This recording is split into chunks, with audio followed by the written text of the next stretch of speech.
Welcome to the Real Estate Show on KMED. April the 2nd is our day of 2016. Pete Belcaster and Joe Brett, the real estate guys, with you. We're both real estate brokers with John L. Scott in Southern Oregon, and we get together with you once a week here on KMED to talk about all sorts of real estate-related issues and topics, and also even outside of the area. We talk about everything here on the show sometimes. We don't run out of things to talk about either. You've never, no, we haven't. Been a problem. And, has never been a problem. I met some interesting people this week showing property regarding, in the marijuana world that's out there. That's some people want to turn their heads to it, but as we say, it's there, it's real, and it's affecting real estate, as we all know. Anyway, today here on the show, we're talking with Guy Giles, who's the manager from Bank 34 Mortgage here in the Rogue Valley, and always nice to visit with you. What's with new in your world? Well, nothing really new. I think the Fed's probably getting finally a little bit accurate with what's really going on in the world economy. So they were a little dovish this last week, and it helped home loan rates tick down the last couple of days. So yeah. We're still in the mid-high threes on conventionals and low threes on government stuff, which is your VA and FHA loans. Mm-hmm. Guy's really happy because of the sunny weather, too, because he rode here on 2 wheels today instead of 4. Well, it's a good time to do it in April when the weather turns. So what are they actually? So what are the rates you're quoting then? I mean, what are you working on? That you can tell us and share with us. Well, I've been doing a lot of VA loans lately. Mm-hmm. It's historically just an awesome product. There are a lot of that has a little bit of a funding fee with it, but if you have any service-connected disability, you don't get it at all. I'm having a couple people that spent a lot of time in the reserves that didn't realize that they qualified for a VA loan that I'm working with lately. So I don't know where all the veterans came from, but I've been really blessed to have quite a few of them the last month or two. And again, it's going to really come down to your credit score. But I've locked them as low as 3.25, and that's not quoting a rate. Because obviously FICO score and a whole lot of things go into that. But I don't know. Rates are just about at their lowest.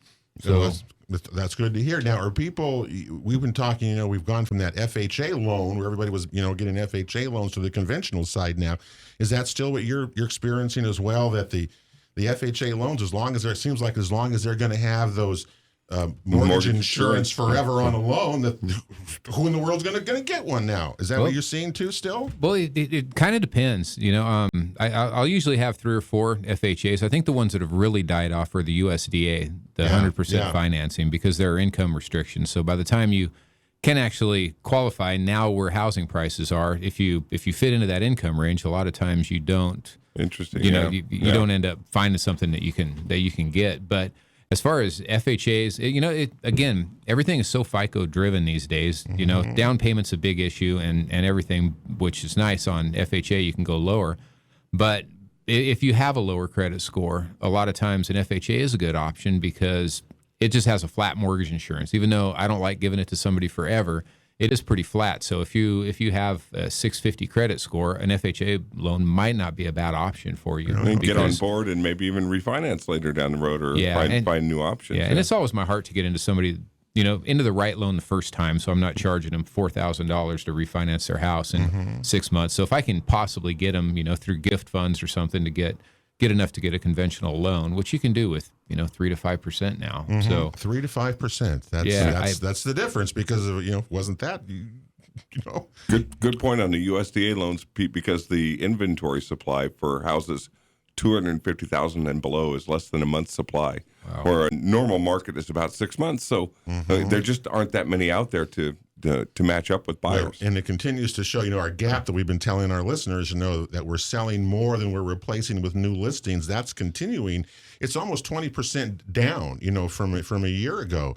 So the inventory is down, and the demand is still there. And as a result of all this, we got a lot of problems. We don't have enough housing around. Well, one person at least trying to address that today with us on the show is Travis Snyder from Snyder Creek Development. And Travis is an Eagle Point boy, Joe, coming staying around the valley, making really good and being a great contributor to the community. Because I say, since we've started our shows, is that I don't think realtors and builders and all the things we don't really share enough of what goes on, what we do in the community. And Travis, you're a great example of that. So welcome to the show today. Hey, I appreciate it. No, it's fun to see what's going on out there. Yeah. Now tell us about you're an Eagle Point boy. You grew up here. Class of '92. You bet. Class of '92. Wow. That's a while ago. It was a while ago. Yes, it was a while. Thank You're you. a young Thank man, Travis. Yeah. Well, so you're into lots of things, and you're into the building of homes. So tell us about, first of all, your Snyder Creek development, and where is it, and what it's about. So currently, we're just started phase one on a new development in Eagle Point. Okay. It's in the Sienna Hills area, which is kind of by Barton Road, kind of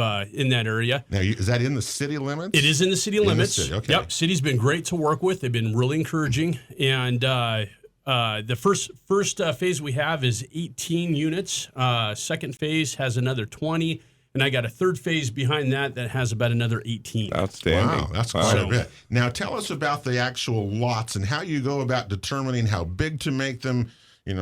What type of houses that should be built. Are you going to build them for people, or are you going to people build their own from them, or how does that work? No, so I kind of take a little bit different approach than a lot of developers. Okay. I'll develop the bare land from raw ground, and I keep everything. And so we will build out pretty much with the same crew. And once we roll into that area, we stay in that area until we're built out and done. And it works good. The decisions that go into what type of lot, affordability is what we want. Is that the number one kind of thing there? Well, it's that double-edged stone, right? So our houses are 1,700 to 1,800 square feet. Okay. So they're not the typical smaller starter homes that you see out there, mm-hmm. But we're in that 260 range. And fully loaded. That's landscape, fence, granite, tile, upgrade.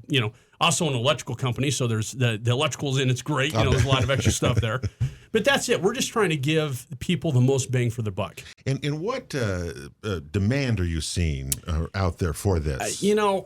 It's incredible. It's absolutely incredible. We honestly, we cannot build them fast enough at this point. Really? Yeah.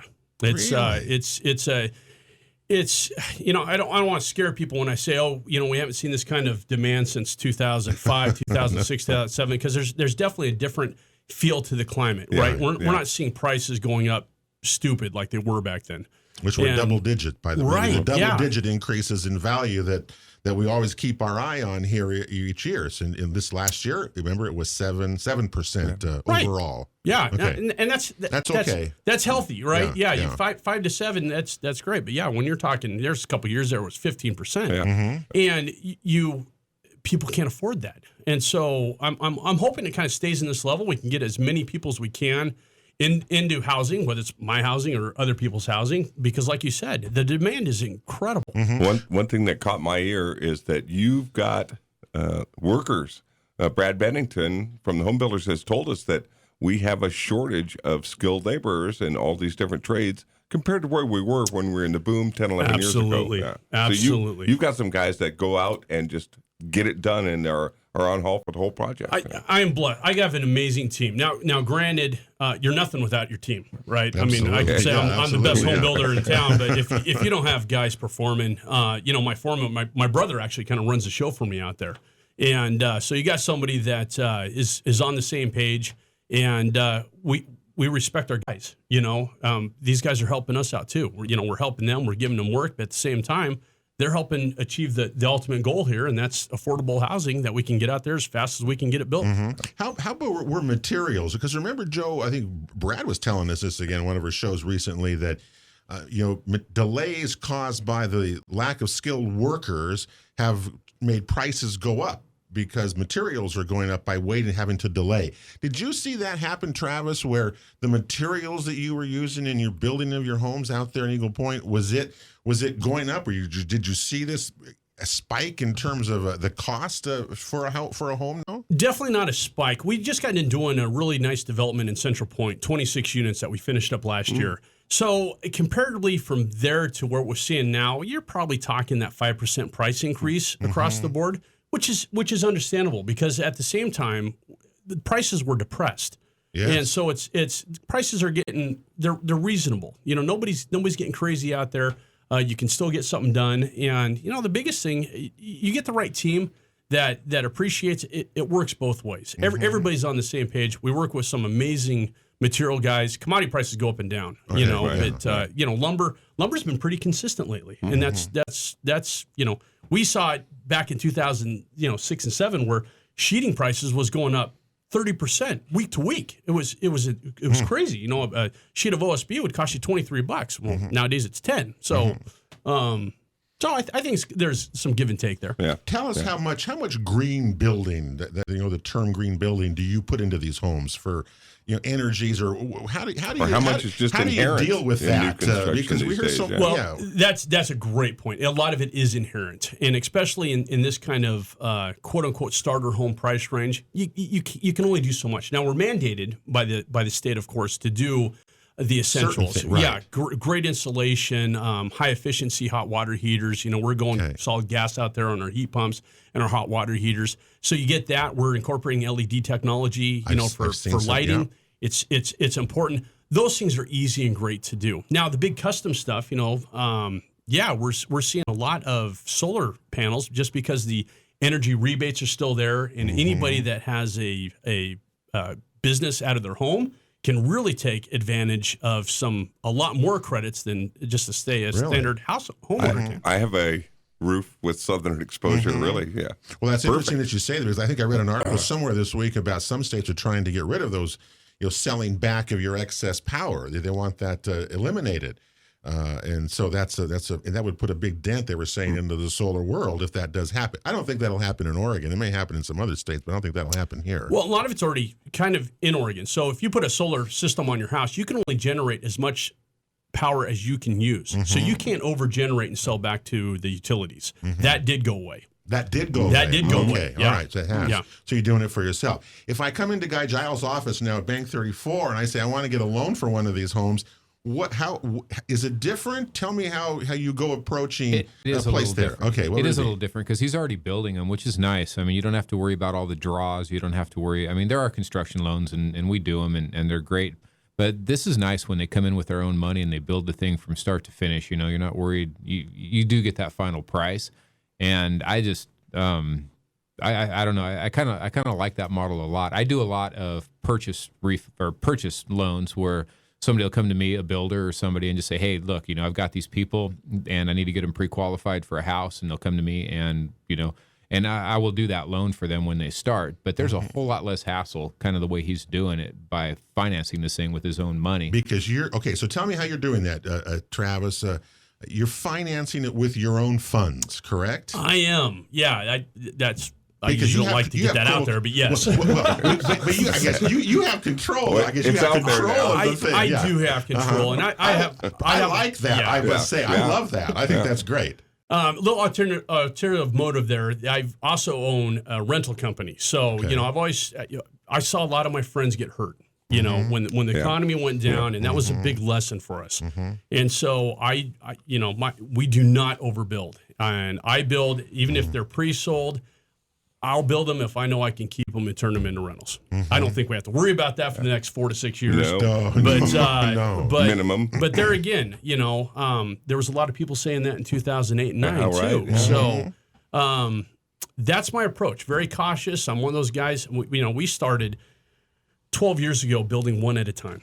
Just one at a time. That's it, and just taking a step, just a little bit and now here we are, developing big tracts of land. So it morphed naturally. It wasn't. We've been fortunate. Do you have to take now, Joe? Ask Travis about the exclusionary zoning. What his opinion is of that. I'm curious because you see that. I mean, here's a builder here. Do you have to take of your lots out there in Snyder Creek? Do you have to take a certain portion of those to make affordable housing? I mean, do you have to make certain multi-units out of that? I don't. What are restrictions on you? Right now, especially Eagle Point, there are none. Really? The Eagle Point has a minimum size lot that they want. They want to see in the area that I'm building. They're again that anywhere from 15 to 2,000 square foot, quote unquote starter house. That's the market. That's the area they want. So we're not building by the golf course. We're not building the big customs. Sure. And it's not where we're building this, there's no multi-track units. Okay. So it's all single-family dwellings, yard, fence. Do you see yourself or other builders getting into the more multi-units? Because that seems to be a real problem in terms of housing. There isn't enough of that type of thing. Well, I do have a project coming up, not to lay all my cards on the table. I just purchased some property, and we are going to be building some multi-track units. See, Tell us more. I want to hear more about that. And those won't be sold. Scoops. Those are rental units because the rental market here is crazy. Is how many we need. Demand. Huge demand. I've got a huge waiting list. I only have 22 rentals, and I have a waiting list for them. You cannot get into affordable housing right now. Yeah. Well, see, and that's a problem. And how do we address that? I don't know. One of the things I think you're doing, at least that I'm hearing from you, is the price range that you're talking about in Eagle Point of 260. That 250 price range, is, well, there's no inventory out there. So that's a good price range, that's for sure. Hey, we're talking with Travis Snyder today, Guy Giles on the Real Estate Show. We've got a break coming up here. Don't forget, we're back with you next week here on 11 o'clock on KMED. You can check out all of our shows at realestateshowOregon.com as well. Don't forget, we're coming right back to KMED right after this. Real Estate Show rolls on, and KMED April the 2nd is our day today. Thanks for being with us here on KMED. Next week here we'll have a John L. Scott Market Watch show. We'll also have out the latest SOMLS stats, which are always interesting to look at. One thing about real estate you find out is you really can't fudge it because the numbers.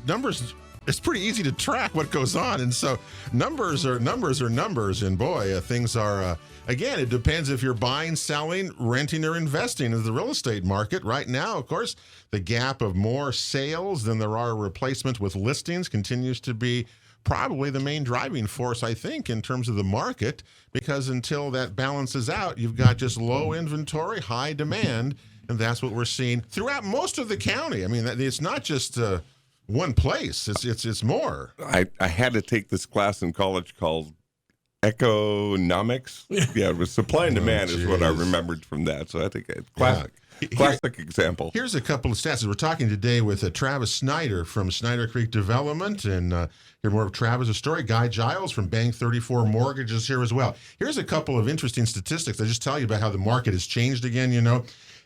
According to the National Association of Realtors, 91% of homes across the country are now have equity, a positive equity.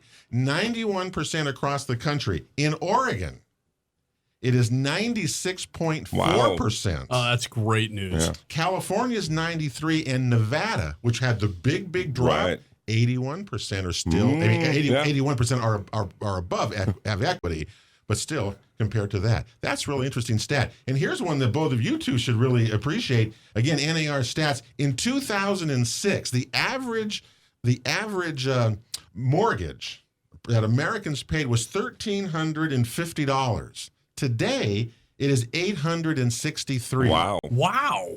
And that's surprising. Well, when you think about it, well, how is that? But think of all the refinances, the change in prices, the lower interest rates.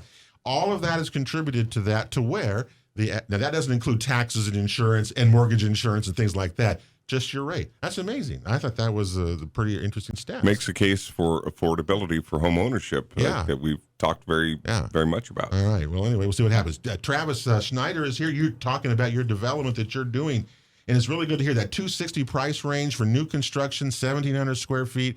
I mean, those are kinds of things that are affordable, and you're right. You're not going to have a problem in selling those properties. Just no way. No, it's fun. It's rewarding seeing these younger families get their first home. That's great. I was nice to hear you talk about multi-units and things. We had some people in here. So if you had $1 million, what would you invest in? And it was property. Multi-units. I would build multiple units because they're going to fill them forever. So I think that's really good. So the demand that you're seeing everywhere, renters everywhere in terms of building and buying, you're still seeing that as really strong right now. Beyond strong, and especially, Guy can talk more about this, but the cost for rentals is so crazy high. A lot of these people don't realize they can buy a new home and pay as much or cheaper than what they're renting these houses for. Mm-hmm. And then if you factor in the tax breaks, it makes it a whole lot sweeter too. Plus, just the appreciation on the house. And if you're talking about rentals and things, I was talking to an agent about that last night, Cheryl Malone, and we were mentioning, she's doing her taxes right now, and she has a few rentals, and she's talking about getting the depreciation on them. And I was like, where else can you go get, you get the tax write-off, you got the depreciation, and you got the appreciation on the other side, and that's just a good way to go. Well, I think what you're saying is that now, you think it would change over the years. We're saying about a first-time home buyer or getting out of a rental into a home. And you think that would change over the years, but probably it's more important right now than it maybe have been in the last 3 or 4 years. And better opportunity maybe than it was 5 years ago. Yeah. Yeah.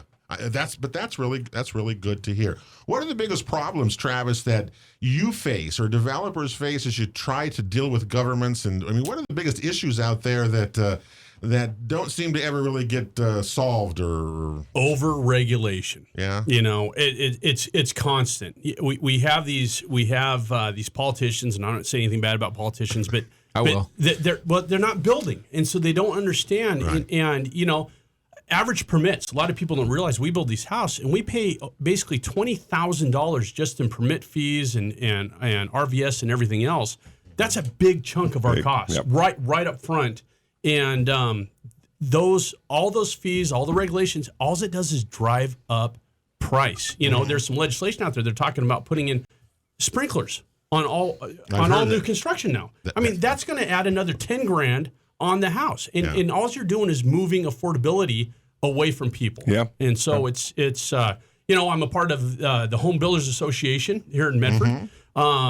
Those guys are great, right? That's one of the reasons why I'm a part of one of these organizations, because they're out there lobbying and trying to fight over regulation. People don't see the big picture. The big picture is less regulation means more building and more affordability in housing. And see, governments love to tax real estate and construction because it's easy to do. You're there. It's easy to tax and do. What do you pay for systems development charges? We hear all sorts. I hear stories of this from builders, and they have horror stories of that. It's it depends on what area you're building, of course. The average just in fees for bare lots are going to run you close to $5,000 per lot, and those aren't any construction costs. Those are city costs, county costs, and all of the RVSS costs, just to be able to start working the dirt. Just to start. So if you're looking at 10 lots, there's $50,000 before they'll look at a set of plans. What about land availability? Joe goes to all his planning commission hearings, and Brad Bennington goes to is on the planning commission and stuff. And I've heard you guys over the years say, when people come before the commission, what about land availability as they expand boundaries and do this? Or do we have enough right now? Or what is that? Does that problem make you as builders not do it better, or what? That's going to be a constant issue. Some cities are better. Central Point, I know, I just got done doing, like I said, that last subdivision with them. They were great. They are expanding their urban growth boundary, and they're trying to do it quick and efficiently. They're going up along Highway 99 up to Blackwell Hill, so they can have it continuous to their city, and that's where they're going to go building that land up there, which is not farmland, by the way. It's like the worst soil in the valley is right up in there. So instead of expanding into the farmland, and it's smart. They're being proactive. Some other cities, don't want to throw anybody in the bus again. It's okay. You can do that. Makes for good radio. We like that. They need to wake up, Medford, and get those urban growth boundaries expanded, because we're running out of land, and we need it. And do you see the prices of bare land going up as a result of this? What are you paying now? I'm sure when you bought your place over there, it was a lot different than what it could have been, 5-6 years ago. I was really fortunate, and this land was actually purchased before the crash, and so there was already this was a land that already had a problem. And the owner that I got from, great guy, worked with me, and that's it. Just trying to find land that's availability with people that are going to work with you term-wise. But before you touch land, depending on where it is, it can be $20,000 a lot all the way up to $50,000 a lot. That's bare land. That's not, so you do get these homeowners call me up all the time. Like, I have a piece of land I want to develop, Trav. I'm like, okay, how many lots? And like 5 lots. And I know lots are going for $100,000 a piece, so I want $500,000 for it. And I'm like, whoa, wait a minute. Come back down to earth here. Okay. It's not developed yet, so it's not worth $100,000 per lot yet. It's dirt. Is it 100,000 if they're developed, if they're put all the utilities in and all that kind of thing? Is that what they're roughly worth? There's a major curve out there. So there's lots available right now for about $55,000 all the way up to $150,000. And then there's some specialty lots that they're trying to get even more. 200. It's location. You know, I mean, obviously, if I'm paying that much for dirt out in Eagle Point, I couldn't sell these for $260. Right. So when it's all said and done out there in Eagle Point, I'm in the lots for about $60,000. That's what they're worth. And isn't Eagle Point? I mean, Eagle Point's one of the places that's going to grow because the city, I remember, is a very large city. They have like 2,400 acres, something like that in the city. I think it ties back to Medford's UGB because there is more demand than they're going to get for their expansion that they're already been working on for months and months. And that's got to spill over somewhere, right? Yeah, you're exactly right. And the same house that I'm building here in Eagle Point is going to sell for another $50,000 at least in Medford. Wow, isn't that interesting? That's going to drive some of the demand. All right, we have the Real Estate Show. One more segment to go today. We're talking with Travis Snyder from Snyder Creek Development and Guy Giles from Bank 34 Mortgage today on the Real Estate Show. Remember, you can check out all of our shows, both TV and on radio, at realestateshowOregon.com. Thank you for joining us. One more segment to go here on the show. We're coming right back to KMED after this. The Real Estate Show rolls along on KMED this weekend. Pete Belcaster and Joe Brett, the Real Estate Guys. You know, we get with you once a week here on KMED. And, well, here today, Joe, by the way, July coming up will be start of year number 7. That's a lot. How's your bracket? How's your brackets? Oh, that's, well, you know, that's another story. Hey, wanted to tell you, September 16th and 17th, September 23rd and 24th. Are going to be the Southern Oregon Builders Association home tours. They've got the date set for that. So I know Brad is excited about that, to be able to share that with you, those dates, and it's going to be quite an event. Last fall, I actually hosted one out there in Eagle Point. Turns out that was one of Travis's houses I was in for J.J. Kramer. So, yeah. Small world. I love that. And it was a beautiful view down onto the pasture. And, good stuff. Also, you can watch our real estate shows on cable TV or the internet. We've got a new one coming up on April the 12th at 6 o'clock. Hope you'll tune in to Charter Cable Channel 180 or Ashland HomeNet Channel 9. And, of course, those also repeat throughout the month. Well, here today, we're talking with Guy Giles from Bank 34 Mortgage and Travis Snyder from Snyder Creek Development. And Travis also is the owner of Precision Electric, I might add, and wears a lot of different hats throughout the valley, like you know, most of us do. But Travis may wear a few more than all of us combined, or you and I anyway. He's in Brad's class. Yeah, he's up there. Yeah. He's up there with Brad, that's for sure. Okay, here in the last segment, we'll let Guy have a choice here of what do you think? What do you get? What should people be doing? How do they get a hold of you here? Because I think that. Man, the way you're talking rates, they got to get and talk about pre-approval, you know, in approval, because you know, there's a difference, isn't it? I've even heard of agents telling me I've not experienced this, but a pre-approval versus a pre-qualification letter are big differences, obviously. And sometimes right now in this market, this tight market, people are taking one versus the other. I'm absolutely doing that with my people right now. What I'll do is I'll have them come in and get pre-approved. And if you are going to go make an offer that weekend or something, you know, that's fine for that. But while you're shopping for a house, I do put it in all of my loans for a full underwrite. So you're completely pre-approved and ready to go. And I actually had an agent call me today and say, hey, can we close this one early? It's going to be closing on the 22nd of next month. And I do have yours in mind, right? By the way, as soon as I can get that appraisal back. But on that one, the appraisal is coming back tomorrow. And I was talking to my processor that sits with me and, you know, sits right with me in my office. And she said, you know, we'll put that thing in for final underwriting tomorrow, and that'll be a nice call to that agent that, hey, you know what, we could be ready 2.5 weeks early on this deal. Wow, that's pretty good. Yeah, we're closing things really fast. And people got to be careful, you know, in terms of closing dates. You know, 30 days are kind of just really iffy. You got to be careful about that and give yourself some time. I think that's the thing that I found. Otherwise, you're running around just everyone's signing addendums to extend closings by, you know, 2 days in a day. Oh, boy, I've had 3 weeks of fun with that. Well, and that is one other thing that we're doing that's pretty unique, that when we go into final underwriting, so we know pretty much what the numbers are. We tighten them up really good then.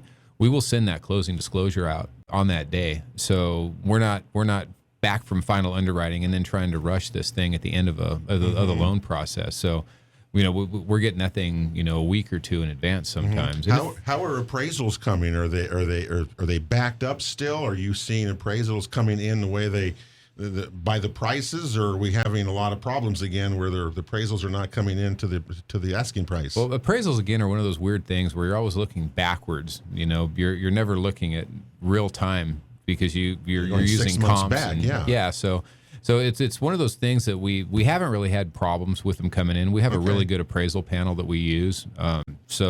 So we have good appraisers that know the markets. And I had one come in a little light the other day, and we actually went back and I just looked at the appraisal really close, and I actually had a happy builder because I said, hey, look, I don't think you adjusted quite enough for the inflation. And they actually went back and we got a reconsideration of value. And this was just 2 days ago.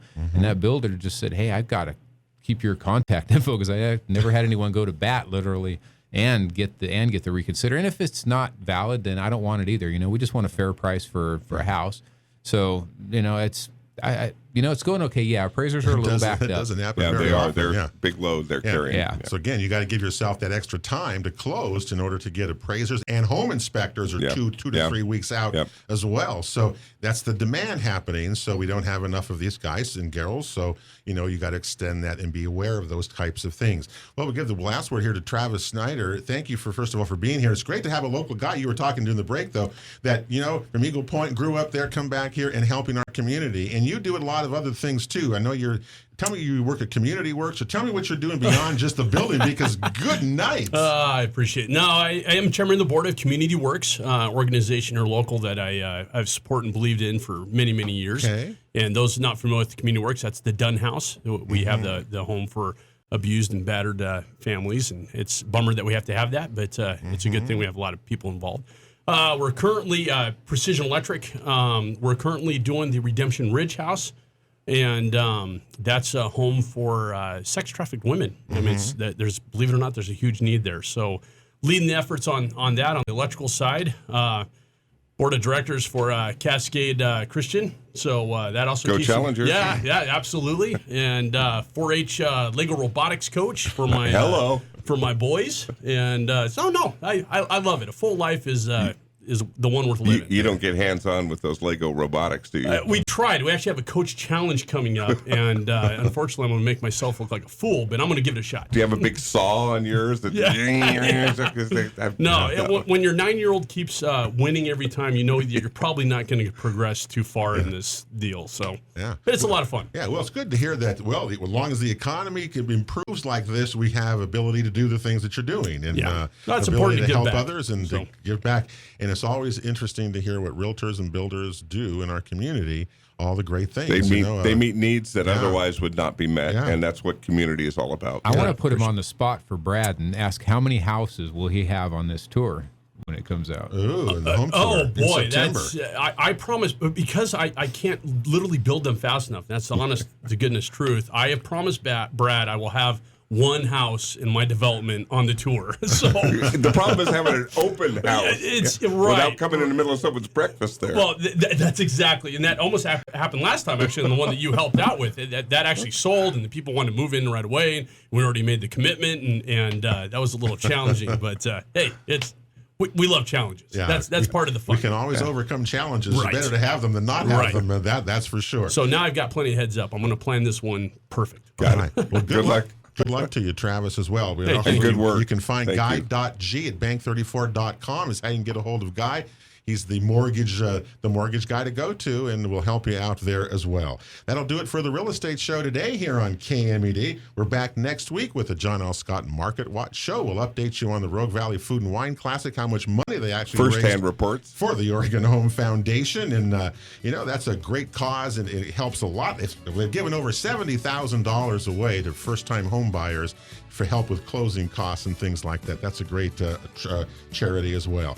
We'll see you next week here on the Real Estate Show for Pete and Joe. Have a great week, everybody, and God bless. And, well, real estate just continues to march along all throughout Jackson and Josephine County. You go out and, of course, be a smart real estate consumer. You've been listening to the Real Estate Show on KMED AM and FM radio, presented by John L. Scott Real Estate of Southern Oregon, along with All Cities Property Management, the Home Builders Association of Jackson County, Ditech Mortgage, the Jackson Soil and Water Conservation District, and the Rogue Valley Association of Realtors. For guest information or to watch a past show, visit us online at realestateshoworegon.com. Join us again next weekend for Southern Oregon's one and only Real Estate Show on KMED.